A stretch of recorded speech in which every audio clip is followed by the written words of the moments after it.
일주일 다 되고 55분이었어요. 한 일주일 하면 착해가 됐으니까. 자, 안녕하십니까. 안녕하세요. 4월 1일 만우절입니다. 벚꽃이 엄청 피었더라고요. 며칠 사이에. 깜짝 놀랐습니다. 저는. 언제 나갈까요? 보세요? 보시러 언제 가세요? 네? 그거 보러 언제 가세요? 지금 갈까요? 네, 예. 나이도 주고 갈까요? 그럴까요? 두고 가면 안 되니까 머리 아픈데. 저도 바로 집에 가야죠. 들고 가야죠. 다들 집에 가야죠. 뭐. 내일 안 나오고 갈랍니다. 내일 안 나오고요? 전원 가신다면 제가 가겠는데. 가다 또 빠질 거 아니에요. 학교 다닐 때 그러잖아요. 다 소풍 가면 또 빠져 있잖아요.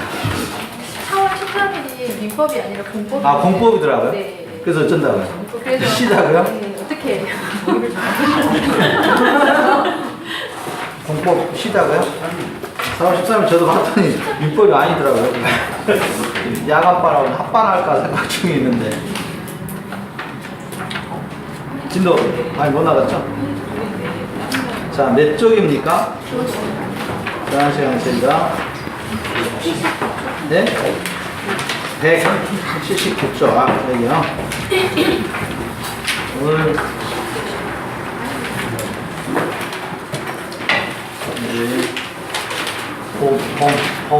봄은 아마 제가 생각하는 이번 주가 마지막일 것 같아요. 이제 다음 주부터 이제 여름입니다. 여름입니다. 덥습니다. 이제 에어컨 틀 겁니다. 4월 중순 되면. 금방 지나갈 것 같아요. 봄은 한 2주도 안 되는 것 같습니다.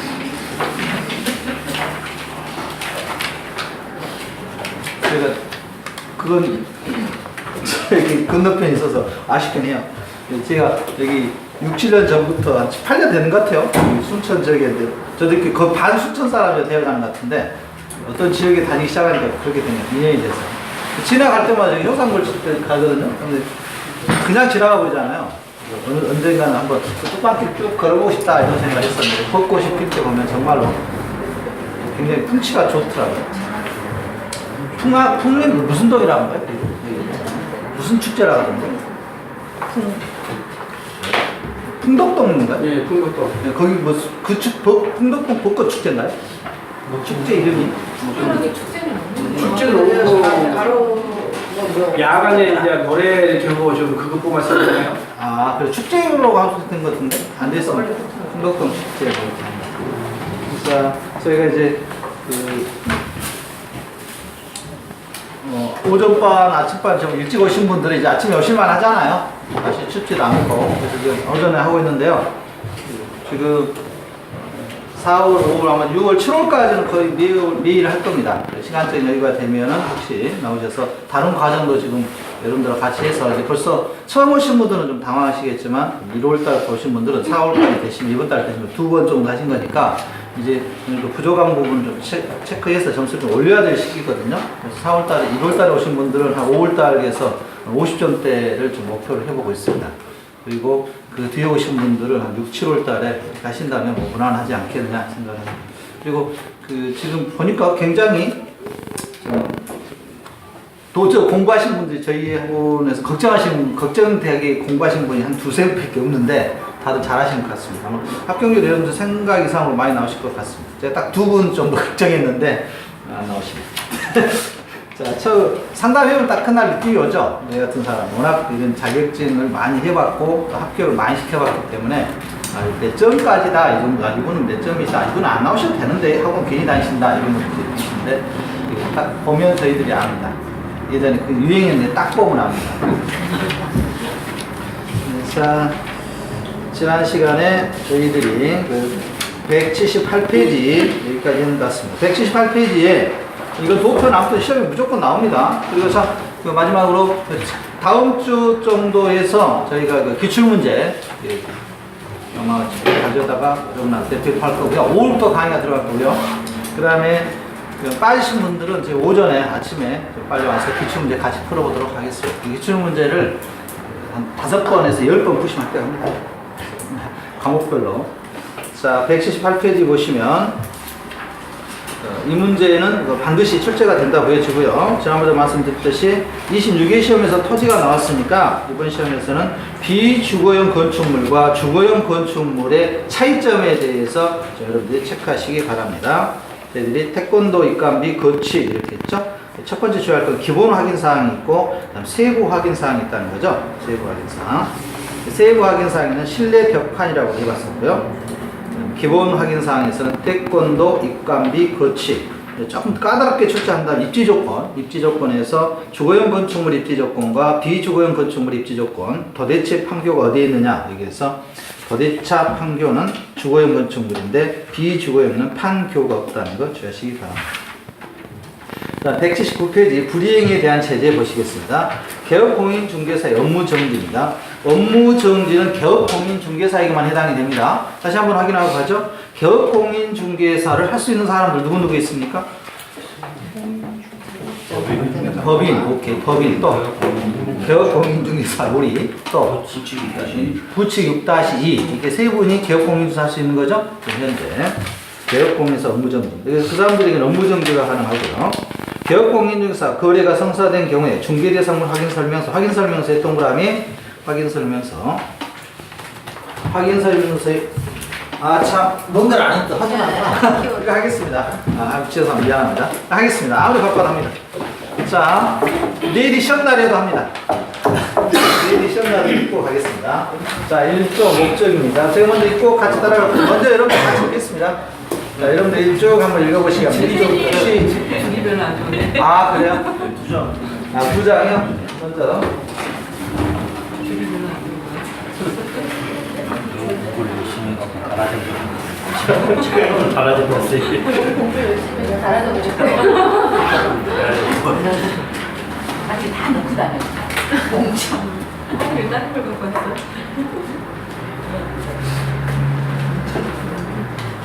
이거 혹시 이거 도움이 되십니까? 도움이 된다고 괜찮게 만드는 거예요? 네, 그럼 돼요? 네, 그러시면 다른 거 뭐가 필요합니까? 또 만들어 보겠습니다. 제가 요즘 좀 시간이 있습니다. 이제 책도 다 쓰고 시간 여유가 있어서 저는 개론하고 중개사법만 여러분들이 한당 매일 읽으시면 저는 학교 간다고 하는데 또 마음이 불안하신가 봐요? 무슨 과목 할까요? 세법 할까요? 공시법 세법. 한 과목 하자 했더니 세법 해드리겠습니다. 세법을 한 장으로 정리해서 한 16문제 시험 본 거예요, 저희가? 16문제죠? 16문제에서 한 12문제 정도는 작중시켜 보겠습니다. 한 장으로 해드리겠습니다. 세법 한 장. 근데 아침에 나오셔야 됩니다, 한번 나오셔야 돼요. 아, 예. 암기법이니까 나오셔서 한번 들어봐야 될 거 아니겠습니까? 아니면 오후에 하시든가. 그리고 나서 저희 교수님하고 하신 거하고 저하고 충돌이 나면 안 되니까 교수님이 했던 용어 그대로 사용해서 암기법 혹시 정리하겠습니다. 한 장으로 정리해서 제가 다음 주 정도 해서 세법 정리해 드리겠습니다. 그러시면 아마 세법 12개를 맞으실걸요? 많이 편합니까, 이제? 예. 한번 읽겠습니다. 그 다음에 공식법도 공유해보죠. 자, 1조부터 하겠습니다. 1조부터 목적부터 하겠습니다. 시작. 목적, 정무성 제고, 건전 육성, 국민경제까지 정의, 중개업, 의무업, 2조, 정책심의위원회, 위원장, 제1차관 포함 7-11명, 중개 대상물 범위, 토건 입강공, 중개 대상물 범위, 토건 입강공, 자격시험, 시도지사, 자격증 교부, 시도지사, 시험 결격 사유, 자취 3년, 부정행위 처분 있는 날부터 5년, 자격증 대여 금지, 자격 취소 1-1, 유사명칭 사용 금지 1-1, 중개사무소의 개설 등록 관청, 대통령령, 법인, 상법 5천만, 대표자 제외 3분의 1, 협회 통보, 2분 등기 보행, 등록 결격 사유, 미비파 은종면 3년, 집행유예 자취 3년, 자격정지 등지 3년, 업무정지 2월 3년 4일, 벌금형의 분리신고, 등록증 교부, 이중 등록 금지, 개업 중개사무소 설치 기준, 가날 구역 안에 한개 분사무소 설치, 시군구 제외, 성명 구비 방법, 명소 연성, 중개사무소 공동사용, 업무 정지 승낙서 개업 공인중개사 영업 제한 법인 중개업 간상 전문 알선 경매 개업 공인중개사의 본인의 신고 업무 개시 전 인장의 등록 업무 개시 전 중개사무소 등록증 개시 등신자 보수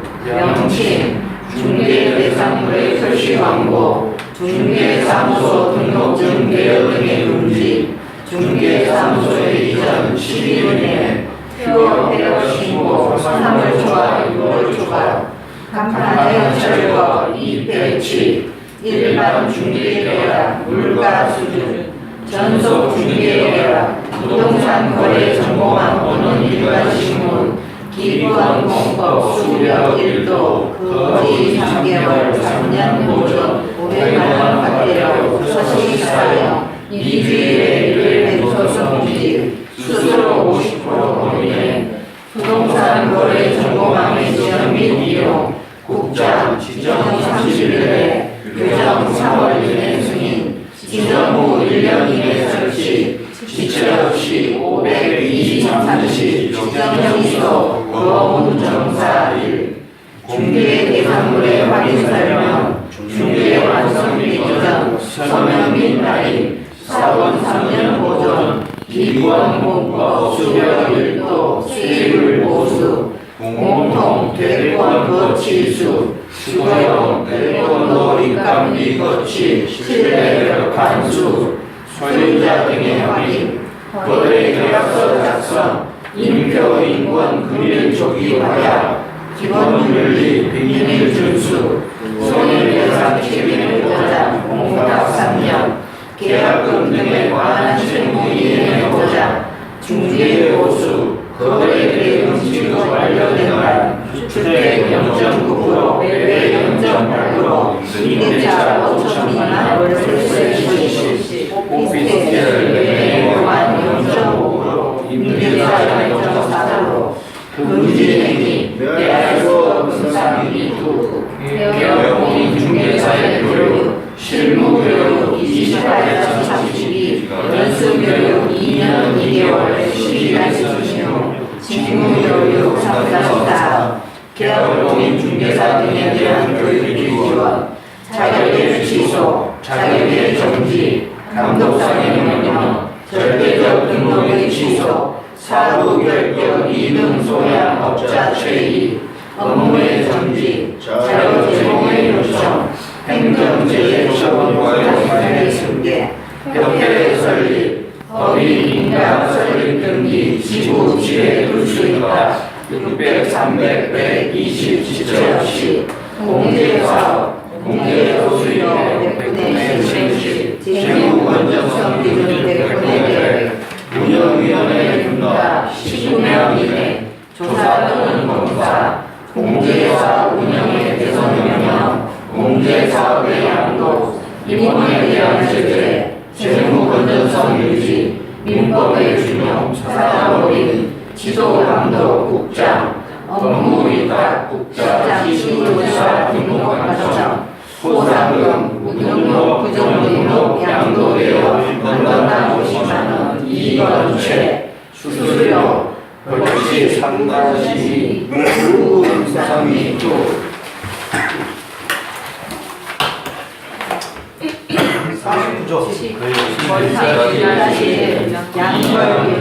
원칙 이양 이비 정유 거금 매치 양발 보정 여기까지 해봤습니다. 아무튼 가장 어려운 게 계속 말씀드린 벌칙 쪽에서 외우시는 거 만만치 않으실 겁니다. 나머지는 뭐 특별한 게 없고요. 자, 179쪽입니다. 179쪽에 업무정지 배우고 있습니다. 업무정지하고 자격취소는 매년 시험에 나온다고 보시면 되겠습니다. 업무정지 사유와 자격취소 사유, 그 다음에 자격정지도 있죠. 자격정지 정리하시기 바랍니다. 자, 확인설명서의 동그라미 별표. 확인설명서에 들어가면 서명 및 날인이에요. 확인설명서는 서명 및 날인입니다. 미세 동그라미 쓰시고 확인설명서. 또 서명 및 날이 나오는 게 있죠. 거래계약서. 그래서 확인설명서 이외에 거래 계약서라고 쓰시면 되겠습니다. 거래 계약서도 서명 및 날인이고요. 확인 설명서도 서명 및 날인입니다. 소속 공인 중개사가 참여했다면 같이 해야 되겠죠? 자, 179쪽 하단하고 있습니다. 자, 한 장 넘겨보시면 소속 공인 중개사는 자격 정지 사유입니다. 자격 정지예요. 소속 공인 중개사가 확인 설명서에 서명의 날인을 하지 아니한 경우는 자격 정지 사유입니다. 그러니까 확인 설명서 가장 중요하죠. 확인 설명서는 언제 합니까? 그래서 계약 전에, 업무 계약 전에 하는 것이고요. 계약 후에 하는 건 언제 합니까? 뭡니까? 거래 계약서. 자, 거래 계약서 작성입니다. 이제 여러분들이 확인 설명까지 끝났습니다. 확인 설명까지 끝나서 드디어 대망의 거래 계약서 작성합니다.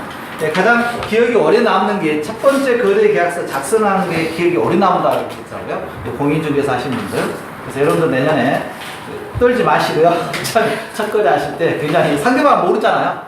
상대방은 여러분이 뭐 5년 하셨든 10년 하시든 모릅니다. 그러니까 떨지 마시고 차분하게 대응하셔서 혼자 하시기 뭐 하시면 동기분 불러드리셔서 옆에서 좋은 점 하시라고 하시면 좋겠습니다. 굉장히 오래 기억이 남는데 기억이 남아서 거래 계약서.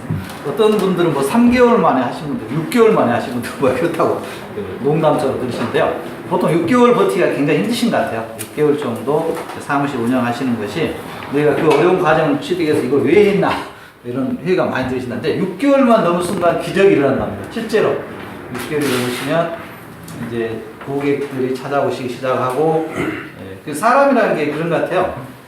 나는 모른다 생각하지만 상대방이 딱 보면 안 가봐요. 느낌이 신뢰가 있는지 없는지. 그래서 아무리 처음에 여러분들이 잘하려고 노력하셔도 상대방한테 신뢰를 주지 않으면 부동산은 어렵지 않습니까? 금액이 워낙 커서 6개월 정도가 가장 힘든답니다. 그리고 1년 정도가 하시면 그 공인중개사 사무실 거의 안 없어지던데요. 특히 이제 아파트 앞에서 하신 분들은 1년만 잘 하시면 그 뒤부터는 나온 분과 들어가신 분이 여러분을 통해서 계속해서 이루어지기 때문에 고정 고객이 생긴다 이렇게 말씀하시더라고요. 벌써 그 광주에서 제가 이제 했던 그때 제가 강의할 때 했던 분들 3, 4년 되신 것 같은데 잘해요. 잘하시고 소득도 굉장히 높습니다. 농담으로 교수님도 빨리 해보세요 막 이러는데 오래 하시고요. 여건도 공인중개사 업계 자체가 힘들다 그러는데 저는 그렇게 생각 안 합니다. 지금 또 우리가 디플레이션 시대에서는 결국은 부동산밖에 없거든요.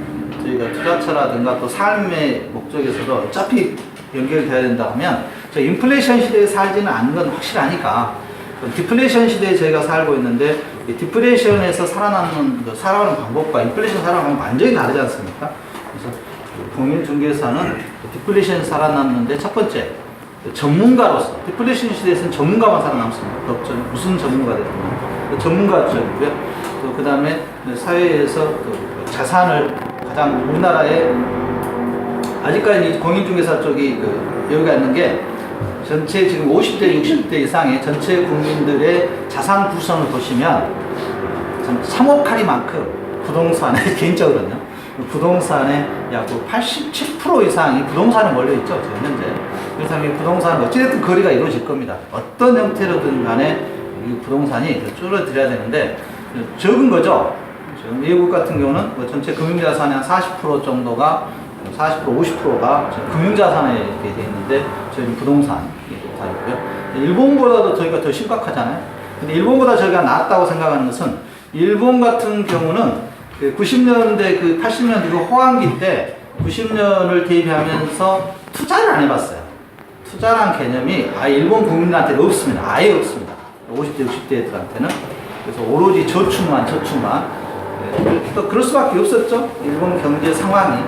근데 저희는 일본을 반면교사 삼아서 투자도 해보고 또 중국이 옆에 있고 또 미국도 이렇게 배워보고 이렇게 해서 다양한 것을 배워드리다 보니까 잘 극복해 내는 것 같아요. 그래서 지금 여러분들 이거 하시고 계시는데요. 공인중개사 일반인들이 할 수 있는 가장 최전문 직업이고 또 외국에서도 보시면 아시다시피 가장 고급 직업 중에 속합니다. 고급 직업 중에 속하고 트럼프도 부동산 재벌 아니겠습니까? 부동산 재벌. 여러분들 중에서도 그렇게 나올 걸로 예상합니다. 더구나 이제 직접 매매가 형성이 되면 그래서 이제 지금 이제 우리나라가 가장 부족한 개인적으로 그렇습니다. 물론 다 생각이 다 차이가 있겠지만 우리나라는 그 각 분야에서 부동산도 마찬가지인데 이제 그렇게 됩니다. 부동산도 금융하고 빨리 접목하셔야 돼요. 지금 농업도 마찬가지거든요. 농업도 빨리 접목하셔야 되고 부동산도 이제 지금 어제 보니까 사모펀드 같은 경우가 벌써 5조를 이렇게 목전에 두고 있더라고요. 처음에 제가 사모펀드 만들어서 홍보할 때 사모펀드 사기가 아니냐고 난리가 아니었는데 지금 워낙 투자처가 없고 수익률이 높다 보니까 사모펀드 쪽에서 벌써 5조가 됐다는 것은 이미 그쪽도 이쪽에 펀드 형태를 잘 잡았던 것 같습니다. 그러면 이 사모펀드 같은 경우가 5천만 원으로 줄였어요. 최저 설립한도를. 그렇다 보면 하나 이제 정사님께서 하나 설립하신다면 제가 보기에는 운영 수익률은 아마 대단할 것 같습니다. 실제로 사모펀드 자체가 소수 투자를 많이 해서 합법적으로 하는 거지 않습니까? 합법적으로 해서 펀드니까 계속 수익률, 당장 수익률 낼 필요도 없고요. 꾸준하게 운영하시는 거고 하니까 지금 한 100인이야 사모펀드 확대로 우리 쪽에서는 49인이한데 이쪽에서는 100인까지도 이렇게 사모펀드 인정하겠다 이렇게 또 5천만 원까지니까요. 제가 보기에는 방금 순천에서 정철인 사모펀드 하나 아십니까? 아시죠? 사모펀드 하나. 우리 박현주 회장도 그렇잖아요. 박현주 이래가지고 히트쳤던 거 아닙니까? 근데 지금 이제 펀드 시장은 좀 저물어도 조금 줄어들고요. 그래서 이제는 여러분들한테도 그런 시대가 온 것 같습니다. 이제는 그 펀드를 통해서 정상적으로 투자를 하시고 수익률에 대해서 공개하고 수익률이 나누고 또 중간에 가시면 그자 가져가고 꾸준하신 분들 수익률이 높아요. 그래서 펀드 정부에서 좀 굉장히 적극적으로 사모펀드를 육성하려고 합니다. 사모펀드. 우리나라에서 사모펀드 하게 되면 가장 이제 스트레스 받는 게 외환은행이죠. 외환은행 넘어간 거. 불과 얼마에 넘어가고 걔들 한 6, 7조 벌어 떠나버린 거 아닙니까? 사모펀드가. 그래서 우리나라도 이제 그렇게 하겠다는 거죠. 복수하겠다는 거죠. 딴 나라에서 복수하겠다는 건데, 그 중에 대표적인 지금 부동산 쪽입니다. 그래서 지금 우리나라의 펀드 쪽에서라든가 다른 자금 쪽에서 지금 제2의 먹거리로 찾고 있는 게 지금 부동산입니다. 우리 박현주 회장님도 지금 다른 데 관심 안 두시고 전부 부동산에 지금 관심 두시잖아요. 전 세계 부동산에, 우리나라도 마찬가지고. 왜냐하면 구조적으로 한 번은 변해야 될 시기가 되기 때문에 그렇습니다. 이 기간이 지나면 이제 금융자산으로 좀 바꿔놔야 되니까. 그래서 지난주에 정부에서 부동산 시장 주택과 관련돼서 3단계 연금 체계도 발표하고 했잖아요. 그건 저희가 한번 공부할 겁니다. 혹시 올해 정부 정책이니까 하반기에. 그 다음에 임대차법도 어제 보니까 어젠가요? 그제죠? 아마 우리가 애우지 않길 잘했죠. 뒤에 있는 거 서울시가 최저 한도 3,200을 좀 올려줬죠. 그것은 역시 그런 법들은 7, 8월달에 정리하는 게 맞다는 게 또 생각났습니다. 시험 범위가 확정이 된 후에 하셔도 충분할 것 같고요. 고생하시는 거 4월, 5월 달에 좀 바짝 하신다면 6, 7월 달에 아마 합격 점수 가실 거고요. 4월, 5월 달에 조금 등한시 하신다면 7, 8월까지 좀 고생하실 겁니다. 작년에는 저희가 학원에서 계신 분도 계시지만 올해처럼 이렇게 체계적이지 않았습니다. 그건 작년에 하신 분들 죄송해서 생각하는데 그래도 수업에 꾸준히 나오시니까 합격을 하셨잖아요. 한 분은 집에 가서 진짜 열심히 하셨고 한 분은 아시다시피 사업하셨던 분이라 공부를 하셨죠. 공부를 안 할 수는 없습니다. 그분 말씀은 여기 오셨을 때 충실하셨다 이런 말씀을 고맙게 해주시는데 그분들 보니까 7월달 되니까 딱 강의를 해보니까 점수가 올라오더라고요. 7월달 올라와서 점수가 한 70점대는 되겠다 했더니 진짜 7점 근처에 나오시더라고요. 평균은 1차 과목에서는 조금 더 낮았고 2차 과목은 거의 평균 70점 근처였습니다. 보면 6, 7월 달에 조금 5, 6월 달에서 그분들은 3월 달에 오셨거든요. 3월 중순경부터 시작하셨는데 3, 4, 5, 6월 과정에서 먼 걸음을 하루도 빠지지 않으시고 다니시면서 제가 점수가 좀 올라가시더라고요. 그리고 이제 질문이 좀 달라요. 질문 들어오는 것이 한 6, 7월 달 되면 그때 보면 이제 압니다. 공부를 많이 하셨구나. 근데 여러분들은 지금 올해는 조금 더 체계적이고요. 다른 데 학원에 비해 서울과에 비해서도 여러분들이 절대로 뒤지지 않을 만큼 저기 학습 체제를 갖추고 여러분들 지금 뵙고 있으니까 올해는 더 나을 것 같은데 저희 고민이 지금 거기 있는 거죠. 11월 이후에 여러분들이 합격하고 나서 어떤 형태로 우리 사장님은 펀드, 사모펀드 하나 해서 후세에 부끄럽지 않은 펀드 하나 만들어 주시고요. 저는 협동조에 관심이 많고 자격증 취득하신 분 일은 해야 될 거 아닙니까? 쉽게 해서 아르바이트가 됐든 뭐 일거리 있을 때마다 와서 일하시면 되잖아요. 그 소득이 나쁘진 않을 테니까 한건 사실 부동산 규모 자체가 있으니까 저는 그런 쪽에 좀 관심이 있고요. 펀드 이렇게 하시고 나면은 아마 여러분들이 좀 유기적인 아침에 뵈니까 참 기분이 좋더라고요. 같이 이야기하시는 게 그런 모습들이 이제 학원에서 이루어지는 내용들인데 실전 경험이 워낙 풍부하시니까 아침에 속으로 웃었습니다. 건부 감가, 건부 증가 뭐 이런 용어들이 나오시면서 불과 3, 4개월 전에 전혀 듣지도 못하는 내용들이었는데 이제 자연스럽게 나오는 것들이 여러분들이 그 기회의 폭은 굉장히 지금 정부에서 많은 기회를 열어주고 있는 것 같습니다. 많이 열어주고 있고 제도적으로라든가 기타로 열어주고 있으니까 부동산 시장에 관련돼서요. 그러니까 또 우리 김기현 씨라든가 우리 뒤에 젊으신 분들은 일본의 부동산 그게 지금 그 우리나라 지금 혁신하고 있잖아요. 그 부분만 이야기하잖아요. 그 부분만. 최근 몇 년 사이에, 최근 3, 4개월 사이에 뭐 토론회 나가보면 그런 이야기만 하던데. 그래서 그 혁신이 어느 정도 이루어진가는 그 다음 문제고요. 시대의 변화는 분명하다. 우리나라 이미 일본의 90년 초입에 진입하는 사실입니다. 90년 초입에 진입해서 그걸 거부할 수도 없고요. 또 헤쳐나가야 되는. 그렇다고 해서 일본이 잃어버린 20년, 30년 해도 일본 경제가 완전히 죽어버린 건 아니지 않습니까? 근데 일본 국민도 잘 살고 있잖아요. 저희도 마찬가지일 겁니다. 근데 이 디플레이션 하에서는 좀 더 부의 이동이 더 빨리 이루어집니다. 인플레이션에서는 그 부의 이동이 거의 같아요. 그래서 서로 빚내서 투자하고 하면 그게 인플레이션의 투자 방법이었다면 디플레이션에서는 완전히 이게 벌어져 버립니다. 그래서 또 부의 이동 속도가 더 빨라져 버려요. 이게 이제 디플레이션의 특징인데 좀 잘 적응하시면 되지 않겠냐 싶네요. 자, 180페이지 보겠습니다. 거래계약서 작성입니다. 거래계약서 작성 잘 하셔야 됩니다. 거래계약서. 원칙을 지키시고 중개하시기 바랍니다. 자, 180쪽 보시면 개업공인중개사 의무입니다. 거래계약서 의무라는 거 꼭 기억하셔야 됩니다. 작성 의무예요. 자, 거래계약서 작성 의무 보시면 개업공인산 중개대상물에 관하여 중개가 완성된 때입니다. 밑줄 칩니다. 완성된 때는 대통령이 정하는 바에 따라 거래계약서를 작성하여 거래 당사자에게 교부하고 대통령이 정하는 기간 5년의 동그라미 별표 칩니다. 거래계약서는 5년간 사본을 보존하고요. 그 밑에다가 씁니다. 전속중개계약서. 전속중개계약서는 3년간 보존을 하도록 했어요. 3년. 두 개가 시험에 나올 겁니다. 100% 나옵니다. 전속중개계약서 3년, 거래계약서 5년. 올해는 거래계약서 5년으로 출제될 겁니다. 그 다음에 이 거래계약서가 그동안에는 그 당사자끼리 만나서 서명으로만 이루어지고 있는데 지금 올해 서초구에서 시범사업으로 전자계약을 시행하고 있습니다. 내년에는 확대합니다. 전국적으로. 그래서 여러분들이 내년에 또 저한테 그 블로그라든가 카페 전자계약 하는 것도 같이 해봐야 되겠죠? 자, 181페이지 서식 및 필요적 기재사항 100% 나옵니다. 자, 서식 및 기재사항 단 한 번도 빠진 적이 없습니다. 거래계약서의 서식. 거래계약서는 첫 번째 기억하실 것은 거래계약서는 법정 서식이 없습니다. 법정 권유 서식이 없습니다. 주의하셔야 됩니다. 지금 법정 권유 서식이 있었던 게 있죠? 뭐였습니까? 전속중개계약서. 전속중개계약서는 법정 서식이 있었고요. 거래계약서는 없습니다. 거래계약서는 없고요. 자, 확인설명서 법정 서식입니까? 아닙니까? 확인설명서. 아니. 그럼 저희가 이거 아까 배웠던 앞에 보시면 이거 아닙니까? 법정 서식이? 저 이거 163페이지부터 있는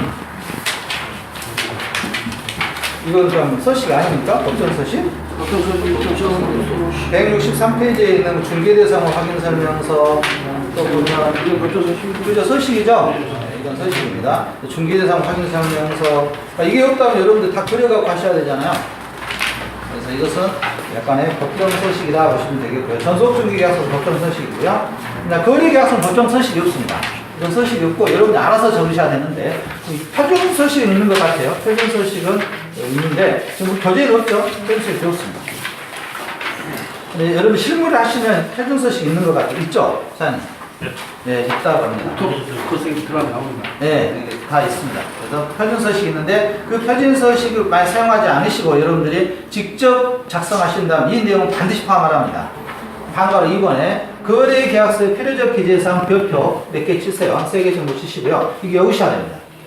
중개법은 뭐 다른 과목도 마찬가지지만 이런 단답형이 오는 게 좀 짜증나는 거죠. 거래계약서 거래계약서는 다음 사항을 반드시 기재해야 된다. 거래 당사자 인적사항, 물건의 표시, 물건의 인도 일시, 권리 이전의 내용, 거래금액, 계약금액 및 그 지급 등 이 지급에 관한 사항, 계약일, 계약의 조건이나 기한이 있는 경우는 그 조건, 기한, 중개대상물 확인 설명서, 교부일자, 그 밖의 기타 약정 내용은 반드시 기재해야 됩니다. 필요적 기재사항이고 이게 외우셔야 됩니다. 저희는 어떻게 외웠습니까? 인표, 인관, 금인, 조기계약. 오케이. 인적사항의 인의 동그라미, 물건의 표시의 표, 차인 표시, 인표의 친구가 인권실하게 전인권시, 물건의 인도, 일시, 권리 이전의 내용. 그래서 인권.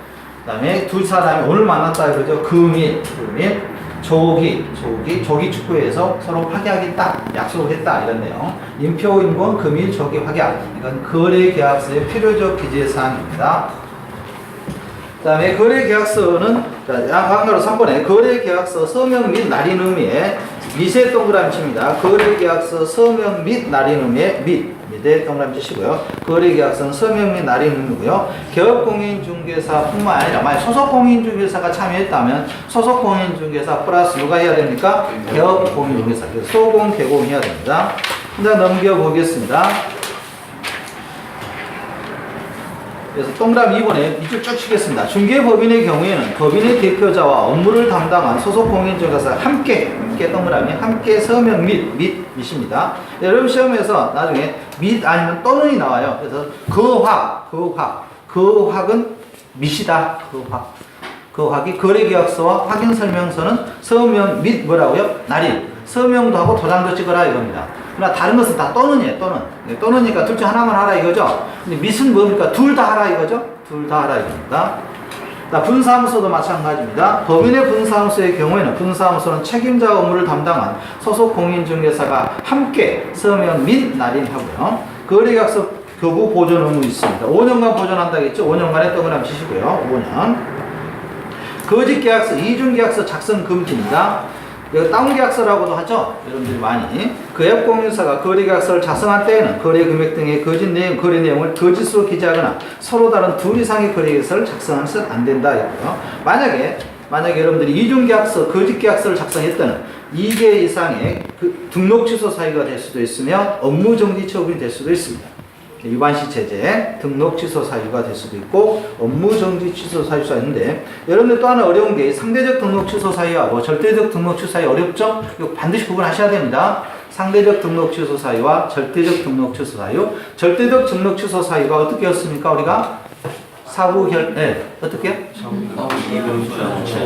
맞습니다. 사부결격 2등 소양 업자는 최이는 절대적 등록 취소 사유고 나머지는 상대적 등록 취소 사유였습니다. 반드시 구분하셔야 됩니다. 절대적 등록 취소 사유가 여러분들 38조에 있죠? 38조 한 장 키워드 나눠드린 거 보면 38조에서 절대적 등록 취소 사유에 사부결격 2등 소양 업자 최이는 우리가 절대적 등록 취소 사유였고 38-1에서 상대적 등록 취소 사유를 언급하고 있는데 그 중에 하나가 이겁니다.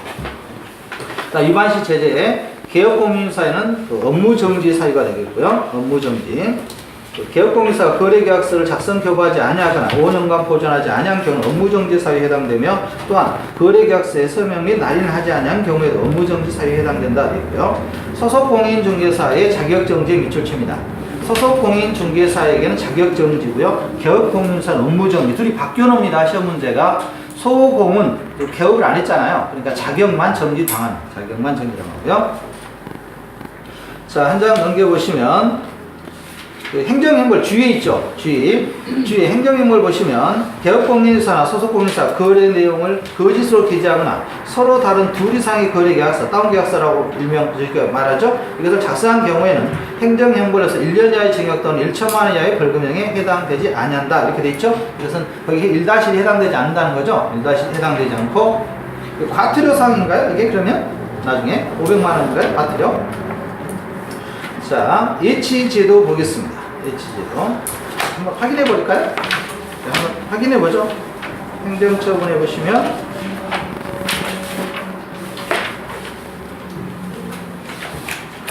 뒤에 여러분 276쪽인가요? 276쪽에 업무정지, 과태료, 업무정지 기준, 행정처분 승계, 행정질서, 과태료, 등록관청, 100만 이하의 과태료, 500만 이하의 과태료, 여기 500만 이하의 과태료가 나오고 있는데 295쪽에 있습니까? 이중계약서 다 끝나거든요. 어디가 있습니까? 빨리 찾아보시죠. 한번.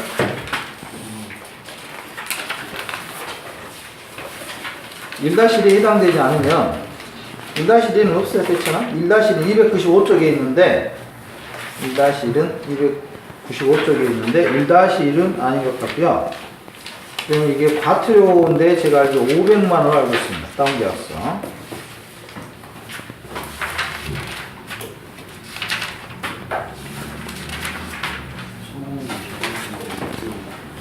예, 소공은 자격증 6개월. 그 다음에 과태료도 있을 겁니다, 이거. 자격증지.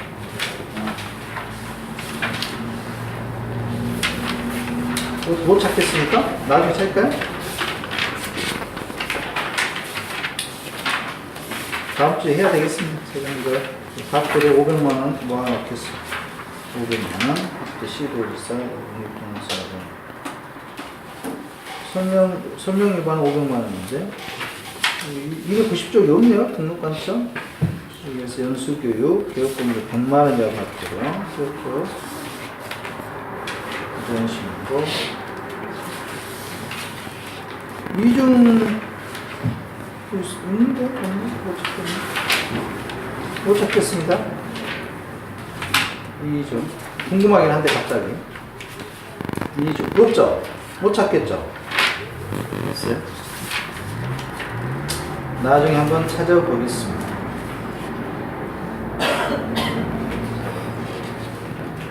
(3-2인가 이게? 아니잖아요. 3-2. 무부 불쌍합니다.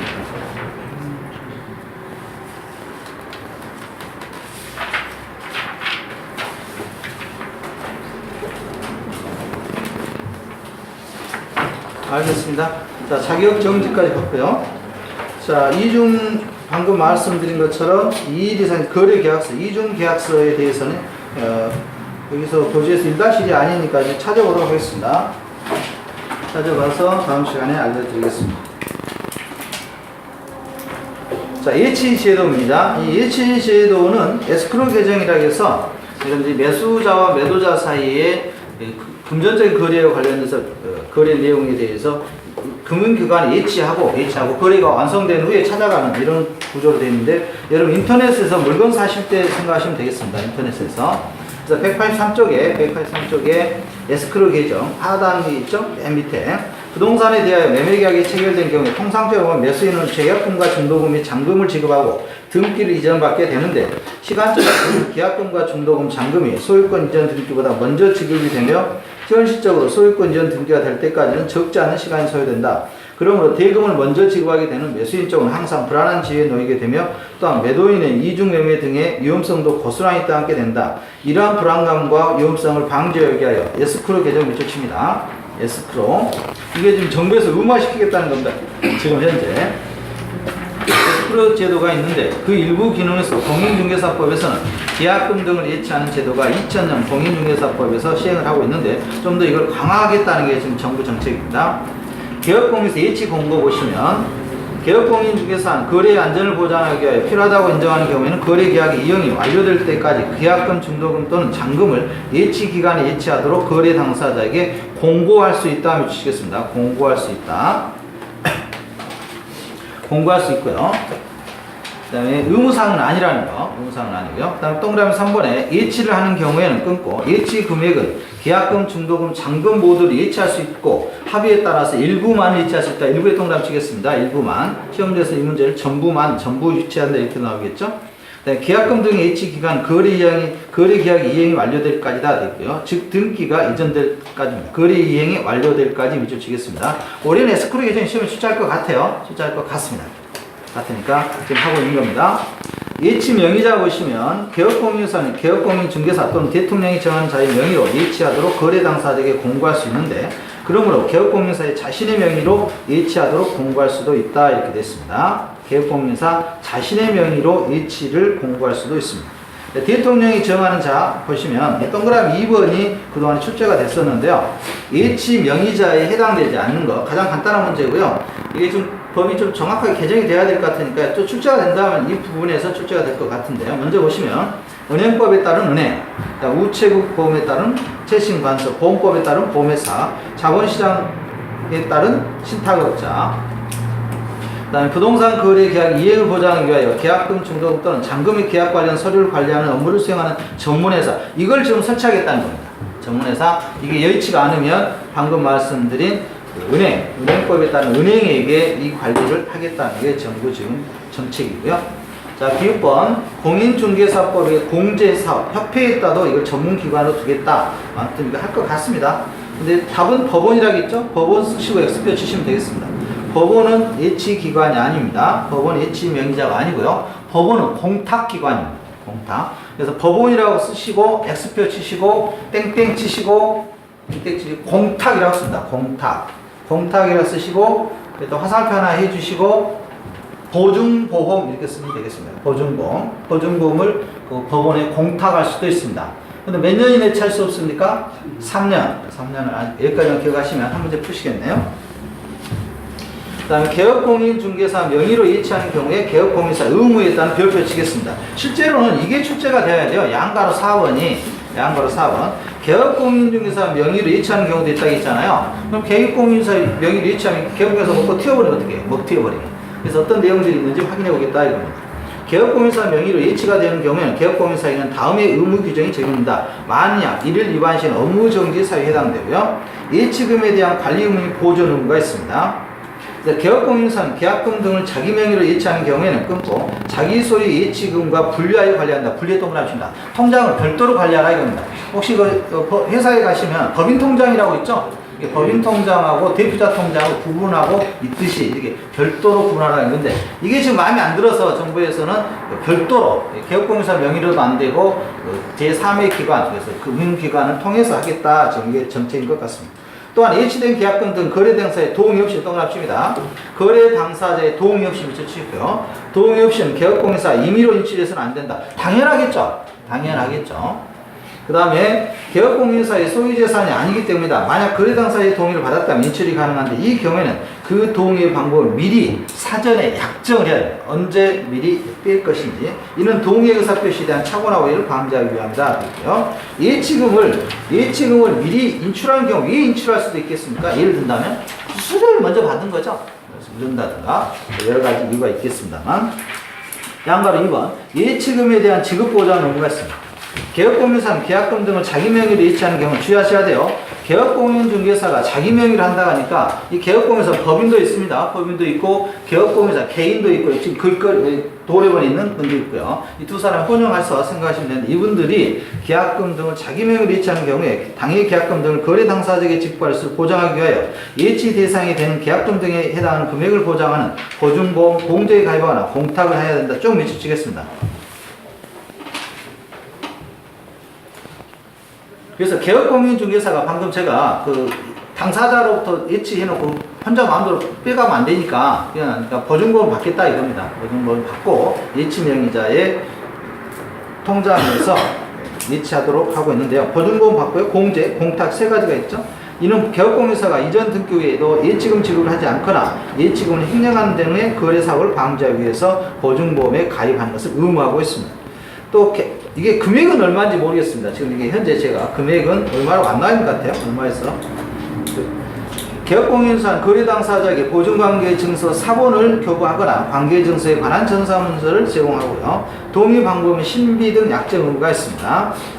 개업공인사는 계약금 등을 개업공인사 명의로 예치할 것을 의뢰받은 경우에는 계약 이행의 완료 또는 계약 해제 등의 사유로 인한 계약금 등의 인출에 대한 거래 당사자의 동의 방법, 반환 채무 이행의 보장에 소요되는 실비, 그 밖에 거래 안전을 위하여 필요한 사항을 미리 약정하고요. 개업공인사 실비 청구권이 있습니다. 개업공인사는 중개은으로부터 계약금 등의 반환 이행 보장에 소요되는 실비를 받을 수 있다 되고요. 실비의 한도는 계약금 등의 반환 채무 이행의 보장에 소요되는 비용으로 하되 개업공인중개사가 영수증을 첨부하여 매수, 임차, 그 밖의 권리를 취득하고자 하는 중개의뢰인에게 청구할 수가 있고요. 권리를 이전하려는 의뢰인에게 받는 것이 아니다. 권리를 취득하는 쪽에서 우리가 실비 한도에서 계약금 등을 받는. 계약금 당연히 그 여러분 누가 됩니까? 매수인이죠. 매수인을 우리가 권리를 취득하는 자 이렇게 하죠. 매도인 등의 사전 수용권이 있습니다. 매도인. 자, 매도인 주의하시고요. 매도인. 계약금 등을 예치한 경우 매도인, 임대인 등 계약금 등을 수령할 수 있는 권리가 있는 자는 당해 계약을 해지한 때에 계약금 등의 반환을 보장하는 내용의 금융기관 또는 보증보험사가 발행하는 보증서를 계약금 등의 예치 명의자에게 교부하고 밑줄칩니다. 예치 명의자입니다. 개업공인 중개사라고 나오면 틀려요. 예치 명의자에게 교부하고 계약금 등을 미리 수령할 수 있습니다.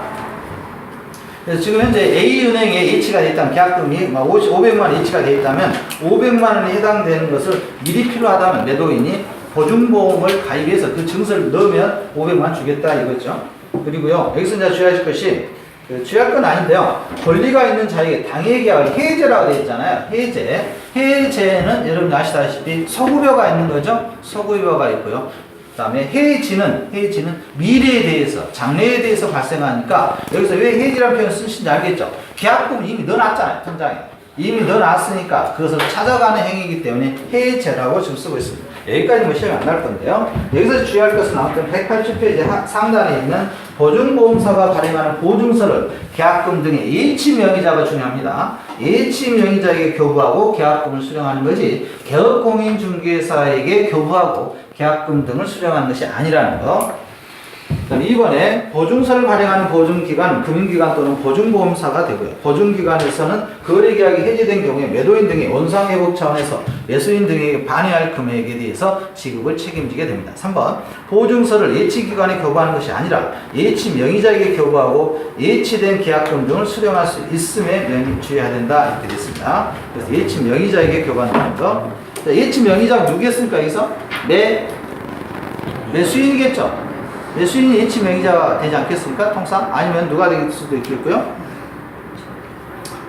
매수인이 되겠는데? 매수인. 그렇죠? 매수인 예치 명의자가 될 것 같습니다. 아까 개업공인중개사